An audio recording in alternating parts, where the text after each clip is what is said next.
abakulembeze b'ekibiina kya National Empowerment and Economic Dialogue Need Party ekikulemberwa Joseph Kabuleta bavudde ne bakolokota gavumenti nga bagamba nti yeesuuliddeyo nnyo gwa naggamba ku nsonga ezikwata ku bannayuganda bano okuvayo kiridde minisitule y'ebyensimbi okuvayo netegeeza nga bwe talina nsimbi zegenda ku akakiiko ka byakulonda okutegeka okulonda kw'abassentebe b'ebyalo nga kano kavayo ne kasaba obuwumbi bw'ensimbi 6. Kubanga osobola okulemerera okulonda LC tujjukira 2022 twalina obukiiko bw'abakyala nga bulina okulondebwa. Olwaleero oluzibidde nga nnabe w'ebyensimbi ayongedde okusenkenya ekibiina kya FDC era ng'ebiwayi kati biri 2 ng'ekimu kikulemberwa Besigye ne Lukwago kw'ossa Ibrahim Semujju Nganda so ng'ekyokubiri ekikyatuula Najjanankumbi kikulembeddwamu pulezidenti wa FDC aliko kati Amuriat kw'ossa ssaabawandiisi w'ekibiina Nandala Mafabi. Anga mu myezi 6 gwokka gwakagwako mu Juni yakafuna obukade 374 bw'okyusamu mu dola ziba dola emitwalo 11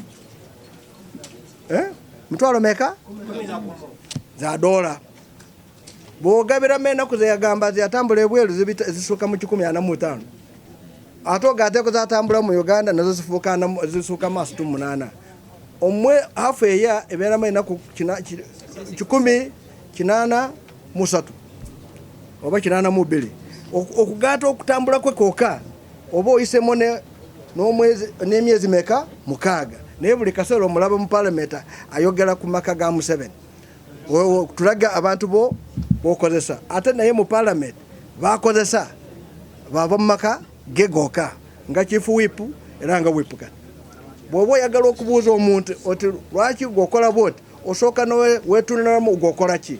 At every election, internal, external, they large sums come.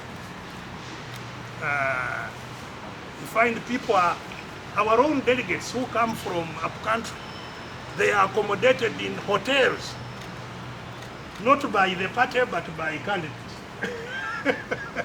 Accommodated in hotels, given money and so. Once you take that path, you know you are on the path of death as an organization and capture. And we have been traveling along that path for some time now. And we've warned. So, FDC, just like the other parties, I believe, has failed to adopt itself to the state capture that we face.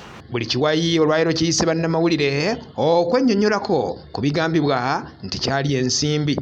Nandala Mafabi asinzidde Najjanankumbi n'agamba nti ensimbi ze bamugamba nti yalya teyazirya yekka wabula ne bakulembeze banne baalya kyokka tannyonnyola wawatuufu nsimbi zino we zaava so nga ab'oludda olwa Besigye ne Lukwago bagamba nti zaava mu NRM n'ekigendererwa ekyokusaanyaawo ekibiina kyabwe. Tulina ebipapula tugenda kubaawo tulina by'omwaka 2021 2022 naye tugenda kubaawo ku bya 2023 byokka bya myezi 6 ebisigadde tujja kubaleetera ekiseera nga kituuse. Bw'oba oyagala obukulembeze tojja wano n'otandika okwogera obube bye banno bw'okola nabo. Singa yalina ensonga yonna yayagala okwogerako yandigireese mu kibiina kuba ali member wa working committee, ali member wa national executive committee, ali member wa national council.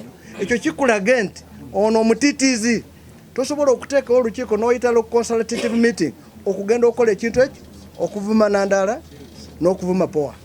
Okuvuma abakulembeze bo olaga nti oli mutiitiizi w'amaanyi.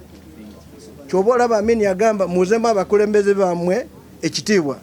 Ono bw'abanga tazamu abakulembeze be bakitiibwa mu FDC lwaki abeera wano? Ayogera ati ffe twafuna ssente okulwanisa NUP kati ye yafuuka spokesman waki wa NUP. Kubanga n'ono akwera eno mu kutu naye ayagala oli akole ki? So waliwo enjawulo awo. Era nze njagala kubategeeza nga siina kwerumamu kwonna. Sikolaganangako kuva lwe nafuluma kuva mu NRM, sikolanganako ne mwami Museveni n'ensonga ze zonna mu ngeri yonna, sikolanganako nabo.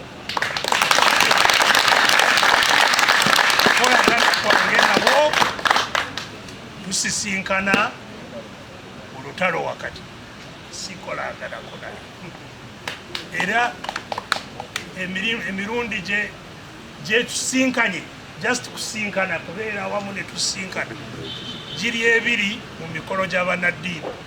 Buli mwaka tubala ebitabo byaffe ne tubitwala mu Electoral Commission. Teri kweri yonna gye twafuna okuva mu Electoral Commission etubuuza ku biki ku ssente. Era njagala kubuuza manyi Katonga Dr. bwe yagenda Katonga yagenda mu activism.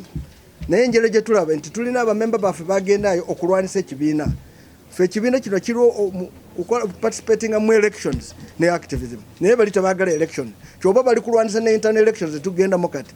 Njagala okubagamba nti tetufunangako kwere okuba Electoral Commission. Semujju tali qualified mu by'okubala ebitabo. Nandala Mafabi alumiriza nti yagenda okujja mu FDC nga mugagga binojjo era ng'agamba nti wabula yeewuunya ate abantu abajja nga balunkupe okumulumiriza nti mubbi so nga nabo olwaleero balina obugagga obutagambika bwe batasobola kunnyonnyola we bajja.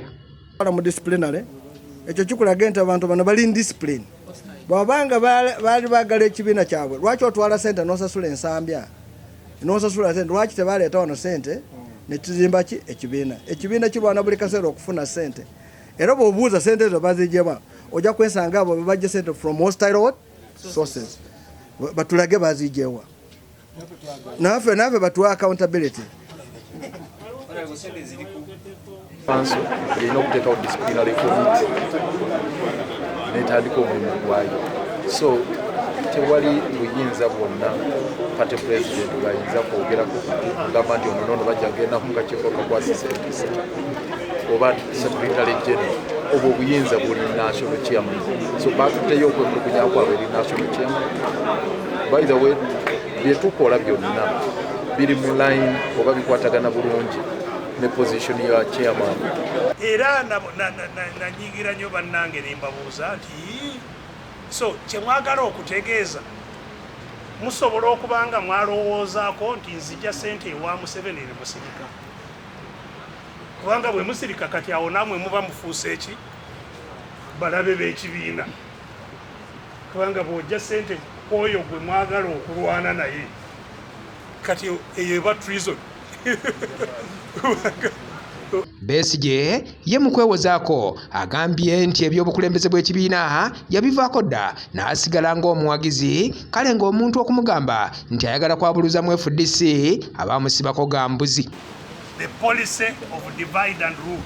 Wherever a small group of people captures many people, it does not want the many people to remain united, because then they will easily remove the small group. So the small group undertakes a policy to chop up the big group and possibly to put them in collision with each other so that they don't concentrate on one causing the trouble for all of them. So this policy of divide and rule was there even in the colonial time. It was in fact that this word divide and rule was coined in the colonial time. Nandala Mafabi agamba nti kaberubale kabe Katonda abagenda kuteekateeka okulonda kw'abakulembeze b'ekibiina okulaba nga beetakkuluzaako ab'ekiwayi kya Besigye abaagala okutunda ekibiina kyabwe mu Nuupu. Mafabi agamba nti bateeseteese buli kimu okwerinda okulaba nga bambalagana n'oludda lwa Lukwago ne Besigye oluteekateeka okubalumba n'emiggo.